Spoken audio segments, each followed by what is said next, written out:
महाराष्ट्र में सियासी उलटफेर के बाद आखिरकार मंत्रालय का बंटवारा हो ही गया। अजीत पवार गुट को उनके मांग के मुताबिक वित्त और सहकारिता विभाग सौंपा गया है। डिप्टी सीएम वित्त मंत्रालय संभालेंगे। वहीं एनसीपी के सीनियर लीडर दिलीप पाटिल को सहकारिता मंत्रालय दिया गया है। पोर्टफोलियो के औपचारिक ऐलान से पहले ही तस्वीर साफ हो चुकी थी और अजीत पवार गुट की ओर से इसकी पुष्टि भी कर दी गई थी। अजीत पवार वित्त और योजना विभाग, छगन भुजबल खाद्य और नागरिक आपूर्ति विभाग, धनंजय मुंडे को कृषि मंत्रालय, हसन मुशर्रफ को चिकित्सा और शिक्षा विभाग सौंपा गया है। अदिति तटकरे को महिला एवं बाल विकास मंत्रालय, दिलीप वलसे पाटिल को सहकारिता विभाग मिला है। वहीं संजय बंसोड़े को खेल और युवा कल्याण मंत्रालय सौंपा गया है।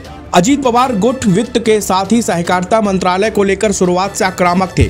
ये दोनों ही विभाग एनसीपी के लिए बेहद महत्वपूर्ण बताए जाते हैं। एनसीपी के दर्जन भर से अधिक नेता सहकारी या प्राइवेट शुगर मिल चला रहे हैं। उनका सहकारी बैंकों में नियंत्रण भी है। दोनों ही क्षेत्रों में उन्हें समस्याओं का सामना करना पड़ रहा था। अब मंत्रालय एनसीपी को ही मिलने से समाधान भी तेजी से होगा। इन सब के बीच सवाल ये है कि आखिरकार वह कौन सी मजबूरी थी तो बीजेपी और शिंदे गुट को अजीत पवार की मांग के आगे झुकना पड़ा। वह भी तब जब एकनाथ शिंदे और उनके 40 समर्थक विधायकों ने उद्धव ठाकरे के खिलाफ बगावत करते वक्त अजीत पवार पर सवाल उठाए थे। उन्होंने अजीत पवार के वित्त विभाग संभालने पर भी कड़ी आपत्ति जताई थी। उस दौरान शिंदे और उनके खेमे के विधायकों ने आरोप लगाया था कि फंड डिस्ट्रीब्यूशन के मामले में अजीत पवार पक्षपात कर रहे हैं। उनका आरोप था कि वह शिवसेना के क्षेत्र में एनसीपी के नेताओं को अधिक फंड दे रहे थे और ऐसा करके वे शिवसेना को कमजोर करने में तुले थे।